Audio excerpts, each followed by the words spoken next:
Hi నమస్తే అండి, welcome to MD వారి వంటలు.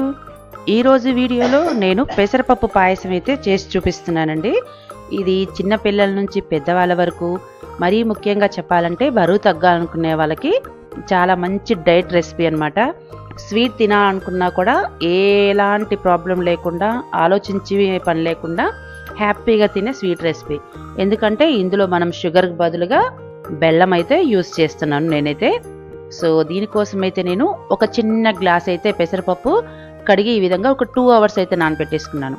అదేవిధంగా ఒక కొబ్బరికాయ, మీడియం సైజ్ కొబ్బరికాయ పచ్చిది ఈ విధంగా చిన్న చిన్న పీసెస్గా అయితే కట్ చేసుకొని పెట్టేసుకోవాలి. మనం ముందుగా పెసరపప్పుని ముందుగానే ఒక 2 అవర్స్ అయితే నానబెట్టేసుకోవాలి. వీటిని మనం ఉడికించుకోవాలి. అదేవిధంగా కొబ్బరితో నుంచి కొబ్బరి పాలు అయితే మనం మిక్సీ పట్టేసుకొని పాలు తీసుకోవాలి. ఈ రెసిపీకి నార్మల్ మిల్క్ కాదండి, ఓన్లీ కొబ్బరి పాలతోటి ఈ రెసిపీ చేస్తున్నాను.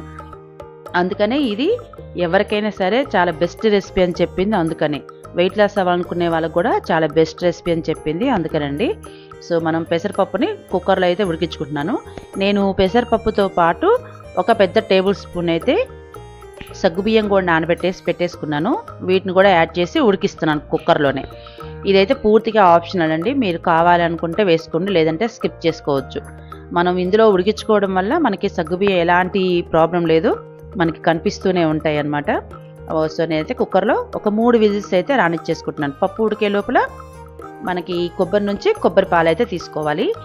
సో మరీ పల్చటివి కాదండి, చిక్కగా ఉండే విధంగానే చూసుకోండి. సో నేను తీసుకున్న గ్లాస్కి అప్రాక్సిమేట్లీ 3 గ్లాసుల వరకు అయితే పాలు అయితే పడతాయి అన్నమాట. నార్మల్గా మనం స్వీట్ రెసిపీ ఎలా చేసుకుంటామో అలానే. అందుకని నేను మీడియం సైజ్ కొబ్బరికాయ అయితే తీసుకొని ఈ విధంగా పాలు అయితే తీసి పెట్టేసుకున్నాను. సో పాలు తీసే లోపల మనకి పెసరపప్పు కూడా ఉడికిపోయింది, చూసారు కదా. సేమ్ మీకు పచ్చిశనగపప్పు పాయసం మీరు తెలిసే ఉంటుంది, సేమ్ అలానే. కాకపోతే ఇక్కడ మనం కొబ్బరి పాలతో చేస్తున్నాం కాబట్టి ఇది న్యూట్రిషన్ వాల్యూస్ అనేది ఇందులో చాలా హైగా ఉంటుందని చెప్పాను అనమాట. సో మనం ఉడికించుకున్న పెసరపప్పు మీకు పలుకులు కావాలి అనుకుంటే కొంచెం ఉంచేసుకొని మిగతాది మిక్సీ పట్టుకున్నా పర్వాలేదు. లేదు మెత్తగా ఉడికిపోయింది అనుకుంటే కనుక ఏదైనా గంటితో కానీ పప్పు కుచ్చితో కానీ స్మాష్ చేసుకున్నారనుకోండి, అలా అయినా పర్వాలేదు. నేను చెప్పిన విధంగా మీకు మధ్యలో పప్పు తగలాలి అనుకుంటే కొంచెం ఉంచేసుకోండి పక్కకి, లేదు అనుకుంటే మొత్తాన్ని మిక్సీ పట్టేసుకున్నా పర్వాలేదు. కాకపోతే మీరు గుర్తుంచుకోవాల్సిన విషయం ఏంటంటే ఇందులో నేను పెసరపప్పుతో పాటు సగ్గుబియ్యం కూడా వేసి ఉడికించుకున్నాను కాబట్టి నేనైతే మిక్సీ పట్టట్లేదు. సో గంటితోటే ఈ విధంగా మెత్తగా స్మాష్ చేసుకున్నాను. లేదు అంటే మీరు విడిగా సగ్గుబియ్యం తర్వాతకి వేసుకోవచ్చు అనుకుంటే పెసరపప్పు కొంచెం ఆపేసి మిగతా కొంచెం మిక్సీ పట్టుకున్నారనుకోండి, చాలా ఫైన్గా మెత్తగా అయిపోతుంది కదా, అలా అయినా చేసుకోవచ్చు. 2 రకాలుగా అయితే చేసేసుకోవచ్చండి.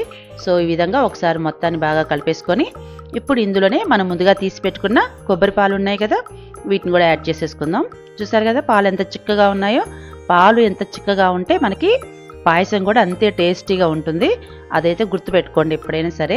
నార్మల్గా మన పాయసం నార్మల్ పాలతో చేసినా కూడా పాలు చిక్కగా ఉంటే పాయసం కూడా టేస్ట్ చాలా బాగుంటుంది.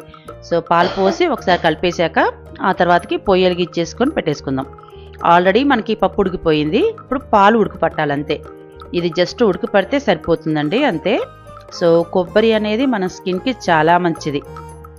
స్కిన్ బ్రైట్గా అంటే కొన్ని డ్రై అయిపోతుంది కదా, అలా కాకుండా ఉండాలంటే కొబ్బరి పాలు విడిగా మామూలుగా తీసుకున్నా చాలా మంచిది.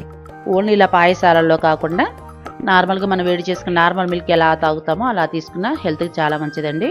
సో ఇందులోనే నేను మీ రుచికి సరిపడినంత అయితే బెల్లం అయితే వేసుకోండి. అప్రాక్సిమేట్లీ ఇంతే వేయమని అయితే నేను చెప్పట్లేదు, ఎందుకంటే ఒక్కొక్కరు స్వీట్ ఎక్కువ తింటారు, ఒకరు తక్కువ తింటారు కదా. సో అందుకని మీ రుచికి సరిపడినంత అయితే బెల్లం అయితే వేసుకోండి.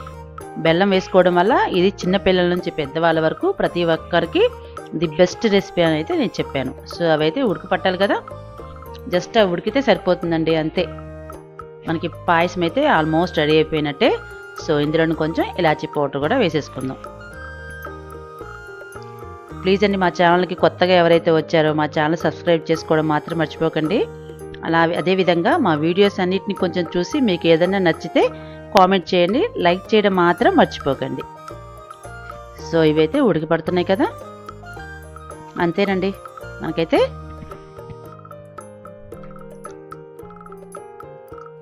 పాయసం అయితే ఆల్మోస్ట్ రెడీ అయిపోయినట్టే. సో మనకి అది ఉడికిపట్టిపోయింది. ఇక్కడ మనం పాయసంలోకి అయితే డ్రై ఫ్రూట్స్ వేసుకుందాం. సో దీనికోసం అయితే 1 టేబుల్ స్పూన్ అయితే నెయ్యి, ఇందులోనే ఇంక మీ ఇష్టం డ్రై ఫ్రూట్స్ జీడిపప్పు, పిస్తా, బాదం, మీరు ఏదైనా వేసుకోవచ్చండి డ్రై ఫ్రూట్స్. నేను మాత్రం జీడిపప్పు, కిస్మిస్ ఈ రెండే యాడ్ చేసుకుంటున్నాను. సో వీటిని మంచిగా గోల్డెన్ కలర్ వచ్చే వరకు అయితే వేయించుకుంటే సరిపోతుంది. అంతేనండి, ఎంతో టేస్టీగా ఉండే న్యూట్రిషన్ వాల్యూస్ హైగా ఉండే పెసరపప్పు పాయసం అయితే రెడీ అయింది. సో నా వీడియో కనుక మీకు నచ్చినట్టయితే ప్లీజ్ లైక్ చేయండి, షేర్ చేయండి, సబ్స్క్రైబ్ టు ఎండి వారి వంటలు. మరొక రెసిపీ